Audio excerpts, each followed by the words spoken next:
ഒരു പ്രസിദ്ധമായ വാക്കുണ്ട്, ഓരോ കുട്ടിക്കും മാതാപിതാക്കളെ അർഹതയുണ്ട്, പക്ഷേ ഓരോ മാതാപിതാവിനും കുട്ടികളെ അർഹതയില്ല. ഇന്ന് നമ്മൾ കാണുന്ന കേസ് അതിനൊക്കെ തെളിയിക്കുന്നു. മിക് ഫിൽപോട്ട് എന്ന മനുഷ്യൻ തൻ്റെ കുട്ടികളെ സംരക്ഷിക്കേണ്ടവനായി കണ്ടില്ല. പകരം അവർ സർക്കാരിൽ നിന്ന് കിട്ടുന്ന ആനുകൂല്യങ്ങളുടെ ഉറവിടമായിരുന്നു. അവൻ്റെ ആസ്വാദനമോ സ്നേഹമോ അല്ല, അവൻ്റെ ഉള്ളിലിരുന്നത് പൊതുശ്രദ്ധ നേടാനുള്ള മനോരോഗപരമായ താല്പര്യവും ധനലാഭവും മാത്രമായിരുന്നു. അവനൊരു പ്രശസ്തനായ മാനസിക രോഗിയായിരുന്നു. അദ്ദേഹത്തെ പിന്നീട് മനഃശാസ്ത്ര വിദഗ്ധർ സൈക്കോപാത്ത് എന്ന് വിശേഷിപ്പിച്ചു. ഈ ഡോക്യുമെന്റിൽ നമ്മൾ നോക്കുന്നു മിക് ഫിൽപോട്ട് അവൻ്റെ കൂട്ടാളികളും എങ്ങനെ 6 നിഷ്പാപ കുട്ടികളുടെ ജീവൻ കവർന്നുവെന്ന കഥ. 1956 ഇംഗ്ലണ്ടിലെ ഡാർബയിൽ ജനിച്ച മിക് ഫിൽപോട്ട് നിരവധി സ്ത്രീകളുമായി ബന്ധത്തിൽ 17 കുട്ടികളുടെ അച്ഛനായി. അവൻ നിർഭാഗ്യകരമായ രീതിയിൽ അഹങ്കാരിയായിരുന്നു. സ്ത്രീകളെയും കുട്ടികളെയും അപമാനിച്ചും അടിച്ചും ദുരുപയോഗം ചെയ്തും ജീവിതം നയിച്ചു. അവൻ്റെ മനോരോഗം ആദ്യമായി പ്രത്യക്ഷപ്പെട്ടത് 19 വയസ്സുള്ളപ്പോഴാണ്. പക്ഷേ അത് ഒരിക്കലും നീണ്ടില്ല. കിം അവൻ്റെ കയ്യിൽ അത്യധികം ക്രൂരമായി മർദ്ദിക്കപ്പെടുമായിരുന്നു. ഒരു ദിവസം പബ്ബിൽ കിമ്മിയുടെ മുഖത്ത് പൂളിൻ്റെ സ്റ്റിക്ക് കൊണ്ട് അടിച്ചു. മറ്റൊരു ദിവസം ഒരു കുഞ്ഞിനെ അധികം ശ്രദ്ധിച്ചതോടെ കിമ്മിയുടെ കൈയും കാൽമുട്ടും ഹാമർ കൊണ്ടാണ് തല്ലിയത്. ഇതുപോലെ ഒട്ടേറെ മർദ്ദനങ്ങൾ അവർ സഹിച്ചു.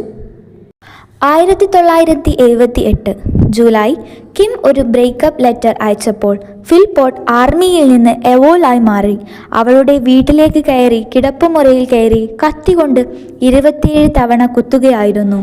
അവൻ പറഞ്ഞത്, ഞാൻ എന്തെങ്കിലും ആഗ്രഹിച്ചാൽ അതിന് എതിരായി മറ്റാരും ജീവിക്കരുത്.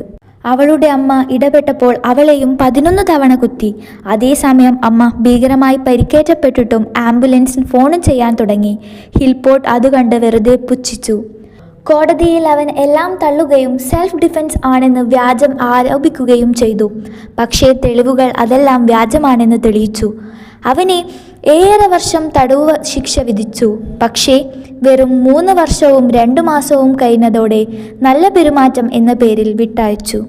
ജയിൽവാസത്തിനിടെ കിം ലേഖനങ്ങൾ അയച്ചും വിവാഹ പ്രസ്താവന നടത്തുകയും ചെയ്തു.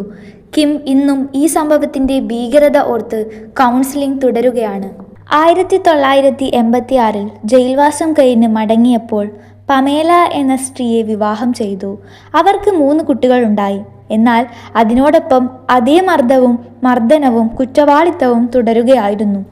1993 ഫിൽപോട്ട് 14-കാരിയായ ഹെദർ കിയോയെ തേടിയെത്തി.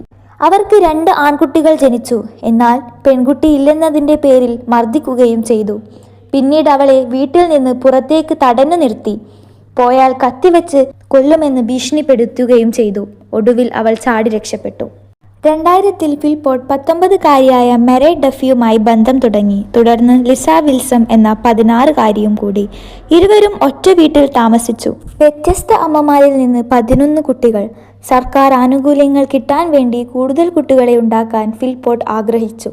അവൻ ജെർമി കൈലി ഷോയിൽ മറ്റും ഡോക്യുമെൻ്ററികളിലും പങ്കെടുക്കുകയും തൻ്റെ ജീവിതശൈലി പുറത്തുവെച്ചു കാര്യങ്ങൾ പൊതുശ്രദ്ധയിൽ കൊണ്ടുവരാൻ ശ്രമിക്കുകയും ചെയ്തു. 2007 ഒരു MP ആയ ആൻ വിഡിക്കോം അവൻ്റെ വീട്ടിൽ ഒരാഴ്ചയോളം താമസിച്ചു. അവളുടെ അഭിപ്രായത്തിൽ ഫിൽപോട്ട് ഒരു അഹങ്കാരിയും ആൾക്കാരെ ഉപേക്ഷിക്കുന്നവനുമാണ്. 2012 ലിസ ഫിൽപോട്ടിനെ വിട്ടു പോവുകയും തൻ്റെ 5 കുട്ടികളെയും കൂട്ടി പോവുകയും ചെയ്തു. എന്നാൽ കസ്റ്റഡി കേസ് കോർട്ടിൽ പോകുന്നത് ഫിൽപോട്ടിൻ്റെ പ്രകോപനം ഉയർത്തി. കുട്ടികളെ തിരികെ പിടിക്കാനും ലിസയെ കുറ്റപ്പെടുത്താനും സർക്കാരിൻ്റെ സഹായം വേണമെന്ന് അവൻ്റെ ദൃഷ്ട പദ്ധതിയിൽപ്പെട്ടു. സ്വന്തം വീട്ടിൽ തീ വെച്ചുകൊണ്ട് കുട്ടികളെ രക്ഷിക്കാൻ ശ്രമിച്ച നായകനായി നടിച്ചു. മെയ് 11, 2012 പുലർച്ചെ 4 മണിക്ക് ഫിൽപോട്ട് കുട്ടികളോടെ ആ വീട് തീ വെച്ചു. എന്നാൽ തീ കണക്ക് കൂട്ടിയതിനേക്കാൾ വേഗത്തിൽ പടർന്നു പിടിച്ചു. 6 കുഞ്ഞുങ്ങൾ Jade, Jane, Jack, Jessie, Jaden, Dwayne തീപ്പൊള്ളലോടുകൂടി അവിടെ മരിക്കുകയായിരുന്നു. പോലീസിന്റെ അന്വേഷണത്തിൽ തീ പെട്രോൾ വെച്ചതാണെന്ന് തെളിഞ്ഞു. മരണങ്ങൾ ഹോമിസൈഡായി പ്രഖ്യാപിക്കപ്പെട്ടു. മിക്കും മെറൈഡും പാളും മോസിലെയും അറസ്റ്റ് ചെയ്തു. തുടർന്ന് അവർ കുറ്റം സമ്മതിച്ചുവെങ്കിലും അവരുടെ ഉദ്ദേശം കുട്ടികളെ കൊല്ലാനുള്ളതല്ലെന്ന് അവകാശപ്പെട്ടു. 2013 ഏപ്രിൽ നിക് ഫിൽപോർട്ടിന് ജീവപര്യന്തം ശിക്ഷ, കുറഞ്ഞത് 15 വർഷവും മരൈഡും മോസ്ലിയും 17 വർഷം. മരൈഡ് 2020 പുറത്തിറങ്ങി പുതിയ ഐഡന്റിറ്റിയുമായി ഒരു ഹാഫ് വേ ഹൗസിലേക്ക് മാറ്റപ്പെട്ടു. പോൾ മോസ്ലി 2021 പുറത്തായി, വീണ്ടും നിയമം ലംഘിച്ച് വീണ്ടും തടവിലായി. ഈ കേസ് നമ്മെ ഓർമ്മിപ്പിക്കുന്നു, കുട്ടികളുടെ സുരക്ഷ, മനഃശാസ്ത്രപരമായ ആസ്വാദനങ്ങൾ, സാമൂഹിക സുരക്ഷാസ്ഥിതികൾ, ചതിക്കുഴികൾ തുടങ്ങിയവയെക്കുറിച്ചൊരു ശക്തമായ സന്ദേശം നൽകുന്നു. ഇത് വെറും കുറ്റകൃത്യമല്ല, ഒരു സമൂഹത്തിൻ്റെ പരാജയമാണ്.